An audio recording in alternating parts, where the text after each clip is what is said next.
Okay guys, we're ready.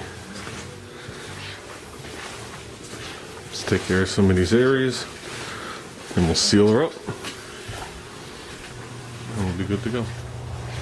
Okay, just blowing some epoxy on that top edge there before we get going. Need a second coat. We'll get it. Yeah, last night I mixed in my additional paint and I used one of those little plastic stirrers on the drill and just worked it. Then I pulled the cork back out of it. So that's the key to satin. They say this shit settles. So I had this thing shook for the first time, but that stirrer is supposed to work really good. So we'll see how it works out. We're in sealer. Let's go flashing off.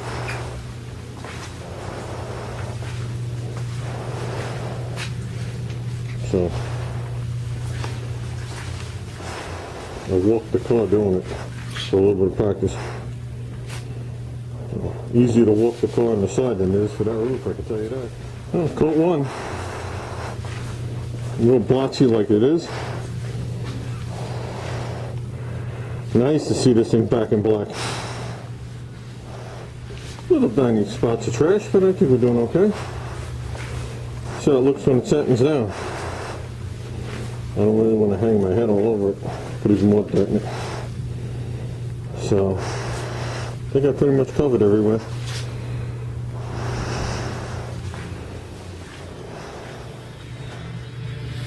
Okay, it's been about 2 hours and this is what you got.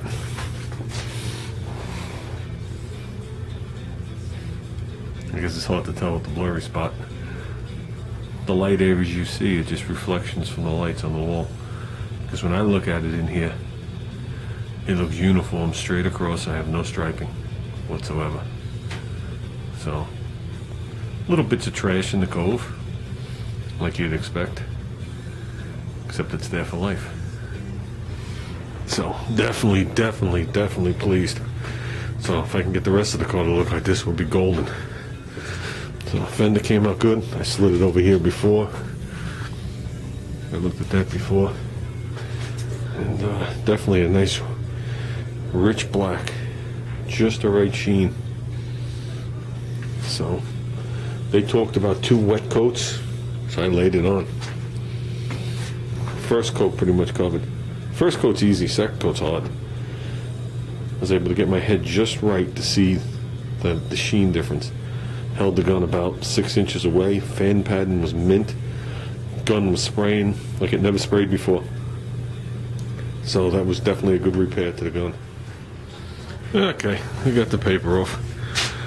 After very close looking at it, this laid as smooth as the second one I did, which is a touch bit smoother than the first application I made, which was pretty acceptable. So, played around with my mixtures, and what I went to is, this is a 4-to-1. So I used the number 7 on the cup, but I went 4 parts paint. Then I went to the second 7 for my 1 part, whatchamacallit, activator. And then this cup was 4-to-1 to a half. So then I used a half, and whatever that number is what reducer I put in here. And I mixed that twice.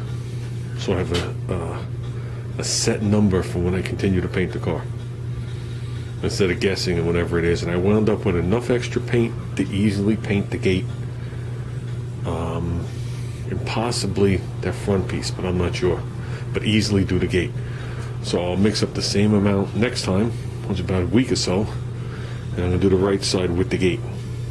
Okay, they say the full cure time in this is 7 days. That's why I did the left side, because I knew it's been more than 7 days since I painted any of those windows. That's the first time that paper has been off in months. But I knew I had a mask to the bottom of that window frame. So, seemed to do good. My lines are crisp or masked. This molding is going to cover it. So I went right to the top of the molding and brought it in like that. I had to bring it in somehow. And the gasket covers out like 3/4 of this.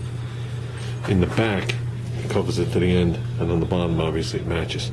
So the gasket will come out a little bit. I left the lead sticking out on the bottom there, smoothed it down slightly, but I was not going to attempt to do anything with it. People might think it's a chip, but that's where the car was actually welded and leaded together. So I just felt if I took too much of it away right here, that would lead to a crack. So I'd rather look at that than a crack. So, but other than that, like I said, I'm definitely pleased. I got up in the wells, meaning the lips, the fender lips. I got right to the pinch weld. I never put rocker shuts on the car. I chose not to do it.